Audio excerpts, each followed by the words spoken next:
So, of course, we continue our discussions here with Africa 2019, and we continue to get discussions not just around the fourth industrial revolution, but really just around how Africa can form part of the discussion around technology and the advancement then of communication. And who better to perhaps help us in this quest than the Minister of Communications for South Africa, and that is Ms. Stella Ndabeni-Abrahams. Thank you so much, ma'am. Thank you. Appreciate the time.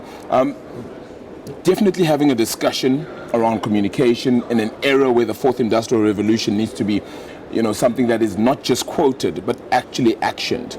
How is that sentiment coming across at this WIF Africa Forum? Thank you, Arabile, for the question. Actually, it's so interesting that everybody that has been speaking here was talking about the potential that Africa has in terms of leveraging on the fourth industrial revolution.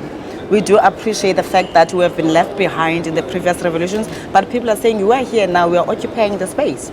If you go to America, if you go to all these big countries, it is the Africans in the diaspora that are coming up with solutions. Whether you talk about artificial intelligence, you can go and Google, you check the most people that have been delivering speeches, people who have been producing papers, they come from Africa. But most importantly, one thing that we agree on is that as Africans, we've got to work together. Yes. First thing, we've got to look into our legislations and regulations.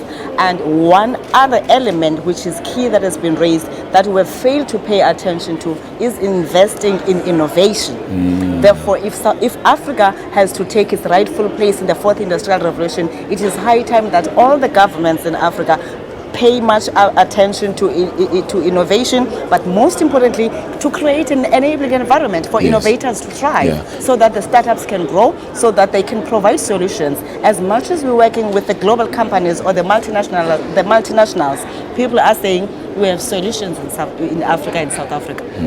Last week we were with Toyota. Interestingly enough, Toyota was launching a product called Connected Toyota with the technology that is produced in South Africa, with the software that's produced in South Africa, but most important also with another African company, which is Vodacom. Now we're saying all the multinationals can do this. We've got to tell our story in the way we know best how. And that starts with us as governments appreciating that there's lots of talent in Africa, and therefore we need to nurture it. That's the same voice that everybody has been echoing here. Identifying it is not just the first port of call, right? Having the collaboration, then the ability to actually action it and not just get into talk is now also then the most important element. How do you ensure that that message also filters through to other heads of states, to other communication departments, whether that be the case, to ensure that the message is let's collaborate, let's find something that works for the continent, and let's build it together?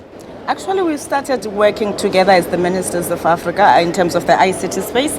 As I'm talking to you now, come end September, we are going to Addis Ababa to develop a digital transformation strategy for Africa, to say this is what we need in Africa. If you're talking about investment in terms of infrastructure, this is the kind of infrastructure. Of course, we're taking advantage again of the Africa continental free trade, that we say let's build on that. Now let's make sure that if the Zimbabweans are good in A and Kenyans are good in B, South Africa produces D. We have a great market of 1.2 billion that we need to leverage on. And as I'm talking to you, everybody, as we went to the G7, everybody wants to come and invest in Africa. Everybody wants to provide solutions for Africa. And we are saying, before you provide solutions, listen to our stories. That's why we said, let's get our house into order. Let's talk to each other. Let's try to collaborate instead of competing with each other. WIF Africa 2019. Brought to you by Standard Bank 702 and Cape Talk. More at ewn.co.za.